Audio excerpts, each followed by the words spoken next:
Chevron and Exxon both out with earnings this morning. It was a bit of a different picture when you take a look at the two stocks. Let's start off with Chevron. That missed on estimates due in part to smaller refining margins and tax benefit losses. Then when you take a look at Exxon, actually right now it's trading just below the flat line, but they actually beat on their earnings estimates here after posting record oil production at their Guyana and Permian Basin site. So here with more analysis, we want to bring in Brian Kessens. He is Tortoise Capital Advisors Senior Portfolio Manager. Thanks so much for joining us here, Brian. And I think when you take a look, at least in the headlines coming out of these two prints, it looks to me that Exxon's gap maybe over Chevron is widening a bit. But what's your read on the most recent quarter? No, I think you hit it exactly right. Both from an earnings perspective, certainly that diverged this morning with Exxon exceeding estimates by a little over 10%, and Chevron actually missing estimates by actually a little over 10%. I think it came in down 13%. I think as it relates to the production of both, you mentioned it. Exxon beat overall in their production, 4.4 million barrels per day versus 4.2 million that was expected. That's a pretty sizable beat. And not only did they beat, but it came through on kind of their three larger horses that they're betting on over the longer term as growth engines, that being their legacy Permian position. They just acquired Pioneer Natural Resources, and the synergies that are coming from that transaction appear to be coming to fruition. And then their Guyana asset also continues to perform. Whereas if you look at what Exxon or what Chevron indicated from a production perspective, they had some unplanned downtime in Australia, and some of their other international operations missed.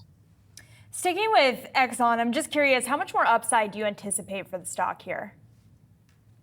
Yeah, we really like what Exxon in particular is doing from a capital allocation perspective. We had anticipated that they would buy back about $3 billion worth of shares in just the second quarter. They upped that, exceeded that by about they came in at about $5 billion, and they've indicated that on an annual basis they want to buy $20 billion back in shares. Along with that, they continue to grow the dividend. From Exxon's perspective, we think that based on their production and their capital allocation framework, low double digits to mid-teens type of a total return is our expectation for the stock there. Brian, comparing that to what you're seeing play out at Chevron, because we had some commentary from CEO Mike Wirth this morning. He remained very confident in the Hess deal, but when you take a look at the timeline of that, now it's pushed out here to the third quarter of 2025.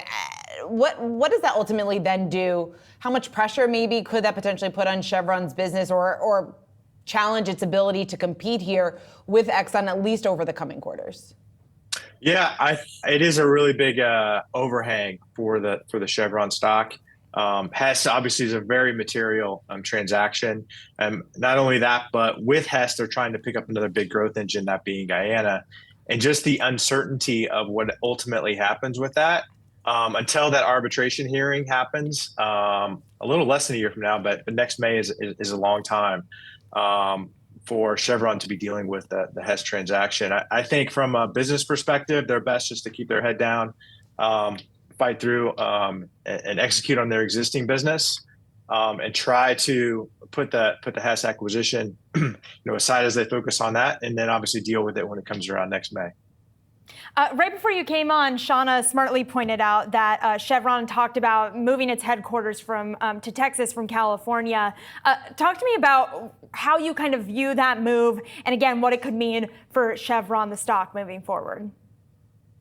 Yeah, it's probably a long time coming. Frankly, they did remain in California for a long period. They have gradually been building an office in Houston. In fact, I think today their Houston office actually has more employees than their Northern California office. So it's probably not any big surprise that they're making the move. Nearly most of the larger energy companies now are headquartered in Texas. So no surprise. And I generally think that'll be perceived pretty favorably from the investment community and investors making that move. All right. Well, as you're looking at across your screen, still some negativity today, but interesting points moving forward there. Thank you so much, Brian, for joining us. Again, that was Brian Kessens, Senior Portfolio Manager and Managing Director at Tortoise Capital Advisors.